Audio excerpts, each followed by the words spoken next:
যত ধরনের প্রমোশনাল বিষয় আছে, স্ট্র্যাটেজি আছে, পুরোটাই হচ্ছে মার্কেটিং। কত কি স্যার মার্কেটিং এর ডেফিনিশন আরেকবার দেন।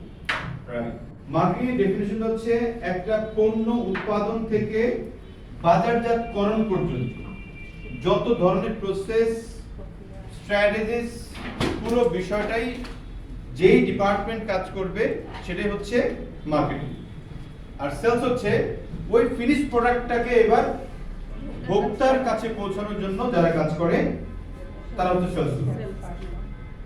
সেলস হচ্ছে মার্কেটিং এর একটা ছোট্ট পার্ট মাত্র। সেলস হচ্ছে মার্কেটিং এর একটা, ধরেন আমার পুরো বডিটা যদি ধরি মার্কেটিং, তাহলে আমার ভিতরে কলিজাটা হচ্ছে সেলস। বুঝতে পারছেন কিনা? পুরো বডিটা যদি ধরি মার্কেটিং, তাহলে আমার হয়তো একটা অঙ্গ হার্ট, ওটা হচ্ছে আমার সেলস। প্রপারলি মার্কেটিং হলে পরে সেল